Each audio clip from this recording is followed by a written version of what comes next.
శ్రీమాత్రే నమః. మిత్రులందరికీ శుభోదయం. ఈరోజు శ్రీ క్రోధనామ సంవత్సర మాఘ బహుళ పంచమి సోమవారం. ఈరోజు చిత్తా నక్షత్రం. ఈరోజు ఫిబ్రవరి 17, 2025 తేదీ సోమవారం.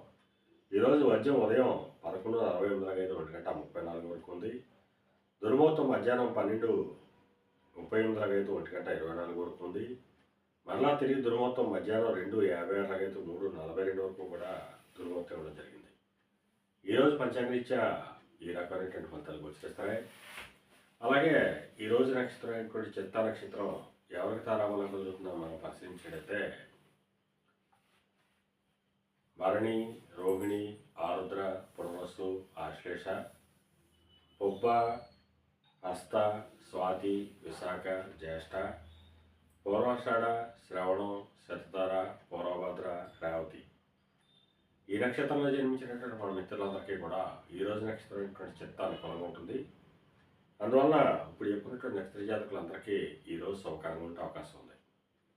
అలాగే ఈరోజు రాశి ఫలాలను మనం పరిశీలించినట్లయితే మేషరాశిలో జన్మించిన వాళ్ళకి కలత్రపూర్వక ధనలాభం కలుగుతుంది. వృషభ రాశిలో జన్మించిన వాళ్ళకి శత్రువయం కలుగుతుంది. మిథున రాశిలో జన్మించిన వాళ్ళకి సంతానానికి సంబంధించిన శుభవార్తలు ఉంటారు. కర్కాటక రాశిలో జన్మించిన వాళ్ళకి ఆకస్మిక ప్రయాణాలు చేయవలసిన అవసరం ఉంటుంది. సింహరాశిలో జన్మించిన వాళ్ళకి పరాక్రమంతో ఆదాయ వనరులు ఏర్పడతాయి. కన్యా రాశిలో జన్మించిన వాళ్ళకి ధనాదాయ వృద్ధి కలుగుతుంది. తులారాశిలో జన్మించిన వాళ్ళకి ఆరోగ్యం చేకూరుతుంది. వృశ్చిక రాశిలో జన్మించిన వాళ్ళకి అనారోగ్య సూచన ఉంది. ధనురాశిలో జన్మించిన వాళ్ళకి వ్యాపారాలు లాభసాటిగా సాగేటువంటి అవకాశం ఉంది. మకర రాశిలో జన్మించిన వాళ్ళకి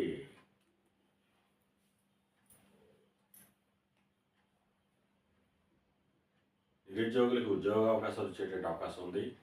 కుంభరాశిలో జన్మించిన వాళ్ళకి పితృరాజధానికి సంబంధించి శుభవార్తలు ఉంటారు. మీన రాశిలో జన్మించిన వాళ్ళకి అనారోగ్య సూచన ఉంది. ఈరోజు ద్వాదశ రాశి యొక్క ఫలితాలు ఈ రకంగా తెలియడం జరిగింది. అలాగే ఈరోజు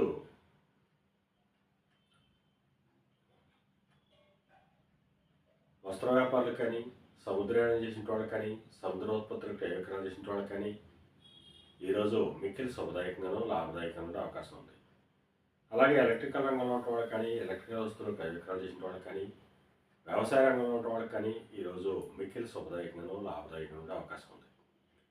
ఈరోజు పంచాంగరీత్యా ఈ రకమైనటువంటి ఫలితాలు గోచరిస్తున్నాయి. అలాగే ఈరోజు సోమవారం. అందువల్ల ఆ చంద్రశేఖరుణ్ణి ఆవు పాలతో అభిషేకించినట్టయితే సర్వసంపదలు కలుగుతాయని చెప్పి శాస్త్రీత్యా తెలియజేయడం జరుగుతుంది. అలాగే మళ్ళా రేపు శుభోదయం కార్యక్రమంలో మరిన్ని విషయాలు తెలుసుకుందాం. అంతవరకు మన మిత్రులందరికీ మరొకసారి శుభోదయం. ఇట్లు మీ పెద్దబాబు సిద్ధాంతి గొల్లరమారాయుడు.